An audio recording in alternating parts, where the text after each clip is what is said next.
त्यसकै परिणाम मिडियाले हजुर अहिले पछिल्लो समयमा यी जेन्जीहरूको नेताहरूलाई कुनै जस्ता एकदमै घरहरू व्यक्तिगत सम्पत्तिमाथि चाहिँ आक्रमण गर्ने आगजानी गर्ने गरिरहेको छ।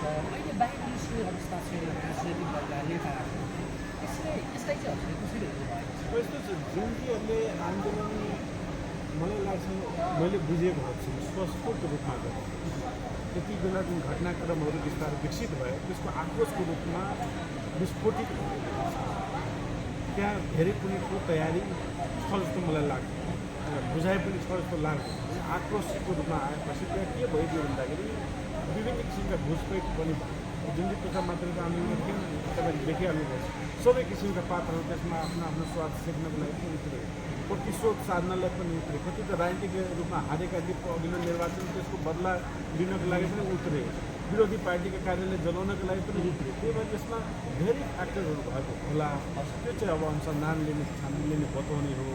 त्यो बिस्तारै हामीलाई थाहा होला। अहिले बुझौँ कि यो जेन्जी पुस्ताले त्यो कतै घर जलाउनेको लागि गएको हो जस्तो मलाई लाग्दैन। उहाँले राजनीतिक परिवर्तन आओस्, हाम्रो पनि कुरा सुनियोस् भनेर मात्र उहाँले विश्वास हामीले लाग्छ। भयो अब यो घुसपैठ केबाट भयो?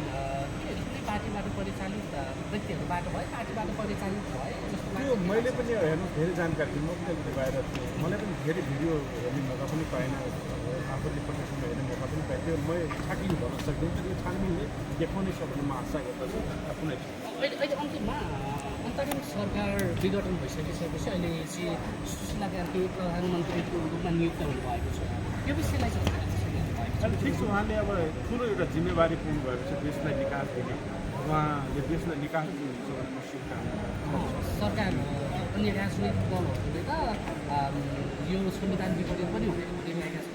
यस्तो विचार सबैले राख्न पाइन्छ, तर उहाँले अहिले जुन एउटा ठुलो जिम्मेवारी पाउनुभयो त्यो आधारमा जेन्जीको आन्दोलनलाई निकास दिनुहुन्छ, देशलाई विकास दिनुहुन्छ।